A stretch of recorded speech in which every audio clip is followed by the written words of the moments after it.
प्यारे साथियों को फिर से नमस्कार। एक बार 10 मिनट शो में आपका फिर से स्वागत। साथियों, हम लोग बात करने जा रहे हैं अरावली पर्वतमाला। बिल्कुल अरावली पर्वतमाला जो आप 2 से 3 घंटे में पढ़ते हो। साथियों, इंपॉर्टेंट फैक्ट मात्र आपको 10 मिनट में देके जा रहा हूं। जो गृहिणियां हमारी सोचती है, हमारी माता बहन के साथ समय नहीं मिलता, आपका भाई खड़ा है आपके सामने।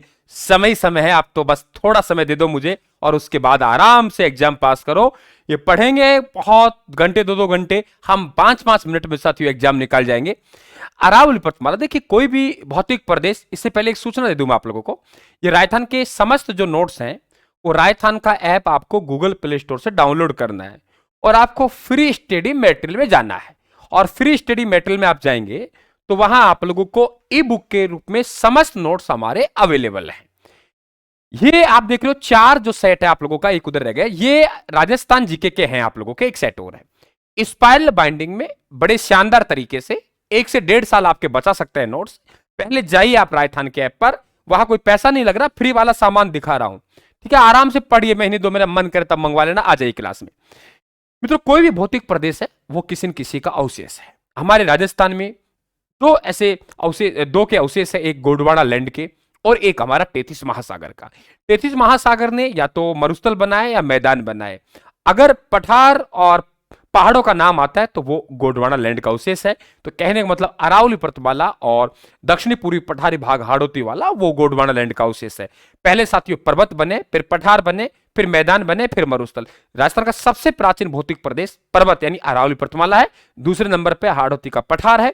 तीसरे नंबर पे हम लोग बात करें तो पूरी मैदान है और चौथे नंबर पर थार का मरुस्थल है। ठीक है, और अरावली सबसे वलित पर्वतमाला है। तो सबसे पहला सवाल बनता है हमारा कि अरावली किसका अवशेष है। पहला सवाल यही बनता है, अरावली किसका अवशेष। आप सुनते जाना, मैं बोलने का ढंग मेरा ऐसा रहेगा कि आपके दिमाग में छापता हुआ चलूंगा। बस मेरी बात को सुनते जाना आप लोग, ज्यादा दिमाग मत लगाना। बस अवशेष गोंडवाना लैंड का, राजस्थान का सबसे प्राचीन भौतिक प्रदेश है। वलित का मतलब टूटी फूटी कि घिस गई है, तो वलित पर्वतमाला है। यह राजस्थान का जो क्षेत्रफल है उसका 9% यानी क्षेत्रफल कम है और जनसंख्या ज्यादा है। 9-10 क्षेत्रफल कम, जनसंख्या ज्यादा। 9% क्षेत्रफल फैली हुई है और राज्य की यहां 10% जनसंख्या निवास करती है। ठीक है, विस्तार देखेंगे तो 23 डिग्री 20 मिनट, यानी यहां यह विस्तार है अक्षांश 23 डिग्री 20 मिनट से, यह जो विस्तार है इसका ऊपर वाला 28 डिग्री 20 मिनट उत्तरी अक्षांश। और अगर इधर से बात करेंगे तो यहां से 72 डिग्री 10 मिनट से, अगर हम यहां बात करेंगे लास्ट हमारे खेतड़ी तक, तो 77 डिग्री पूर्वी देशांतर। यह अरावली का विस्तार है। अरावली का जो प्रारंभ होता है वो गुजरात से होता है साथियों।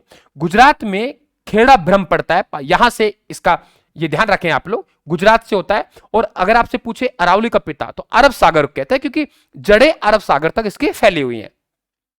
अरावली का अंतिम स्थल रायसेना की पहाड़ियां हैं दिल्ली में, जहां इन्हें दिल्ली रेंज के नाम से जाना जाता है। राष्ट्रपति भवन इन्हीं पहाड़ियों में है।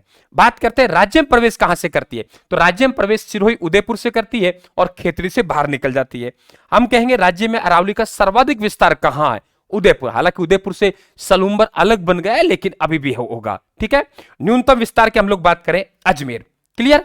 अब अरावली का सबसे उच्चतम बिंदु कहां है, सबसे ऊंची चोटी कहां है, तो सबसे ऊंची चोटी तो भाई गुरु शिखर है। और गुरु शिखर कहां है, सिरोही में। 1722, 1727 नहीं है, 1722 है, क्योंकि वो 5 मीटर का जो दत्तात्रेय का मंदिर है। ठीक है, गुरु शिखर, जिसे कर्नल जेम्सटोन ने संतों का शिखर कहा है।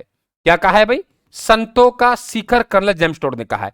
अरावली का निम्नतम बिंदु पुष्कर घाटी अजमेर। साथियों, यहां आपको रोकने चाहूंगा मैं कि 2 प्रकार की बातें हैं यहां पे। अरावली का सबसे निम्नतम बिंदु और राजस्थान का सबसे निम्नतम बिंदु, दोनों में फर्क है, दोनों में फर्क है। अरावली का सबसे निम्नतम बिंदु पुष्कर घाटी अजमेर है, लेकिन राजस्थान का सबसे निम्नतम बिंदु सांबर है। ये ध्यान रखना आप लोग। ठीक है, और यहां मध्य अरावली की सबसे ऊंची चोटी, देखो हमने अरावली को 3 पार्ट में बांटा है। जो साथियों देवगढ़ का इलाका है, देवगढ़, ये देवगढ़ से पहले का, यानी सिरोही उदयपुर से देवगढ़ तक, ये दक्षिणी अरावली। ये देवगढ़ से सांबर तक मध्यवर्ती अरावली, और सांबर की पहाड़ियों से खेतड़ी तक ये हमारी उत्तरी पूर्वी अरावली होगी। तो मध्य अरावली की सबसे ऊंची चोटी मोरामजी है। ठीक है, उत्तरी पूर्व की सबसे चोटी रघुनाथगढ़ सीकर में 1055। और राज्य का सबसे ऊंचा पठार पूछे तो पठार, चोटी, झील, अभ्यारण्य सब कहां जाएंगे, सिरोही में जाएंगे। तो सबसे ऊंचा पठार उड़िया पठार। अरावली पर्वतमाला की कुल लंबाई 692 है। इसका 80% भाग राजस्थान में है, यानी राजस्थान में 550 है। अगर अरावली की हम समुद्र तल से एवरेज ऊंचाई की बात करें, औसत ऊंचाई की बात करें, तो ध्यान रखें आप लोग 930 मीटर है। अरावली पर्वतमाला अरब सागरीय मानसून के समानांतर है। यह भी वजह है कि राजस्थान में वर्षा कम होती है, यानी मानसून आएगा और इस तरीके से यहां पे अरब सागरीय मानसून के समानांतर निकल जाएगा। यह वजह है कि यहां वर्षा कम होती है। सबसे आर्द्र स्थल की बात करें, माउंट आबू, क्योंकि जैसे आपने पढ़ा होगा समुद्र तल से जितना हम ऊंचाई पर चलेंगे तापमान कम होगा। 165 मीटर की ऊंचाई पर चलेंगे, पहाड़ी पर चढ़ेंगे, तापमान क्या होगा, कम होगा, और कुएं में उतरेंगे तापमान बढ़ेगा। क्लियर। तो सबसे ऊंचा स्थल माउंट आबू है, तो माउंट आबू हमारा सबसे आदर स्थल है। इसे राजस्थान का बारकुनियास कहते हैं, राजस्थान का शिमला कहते हैं। तो साथियों इस प्रकार से अरावली को आपको पढ़ाया मैंने। चोटियों के अलग से बात करेंगे, पहाड़ियों के अलग से बात करेंगे। इस प्रकार का आप लोगों को 10 मिनट शो मिलता रहेगा। आते रहें, आप देखते रहें, चाय चाय में आप लोग मजा लेते रहें, मस्त रहें आप लोग। वो पढ़ेंगे 2-2 घंटा, हम पढ़ेंगे 10-10 मिनट, लेकिन हम उनसे आगे होंगे, आगे होंगे हम उनसे, वादा है साथियों। पीडीएफ टेलीग्राम से प्राप्त करेंगे, और पीडीएफ की जरूरत ही कहां है, आप लोग ऐप पे जाइए, डायरेक्ट ई बुक पढ़िए, मजा मारिए साहब। धन्यवाद, राम राम साहब।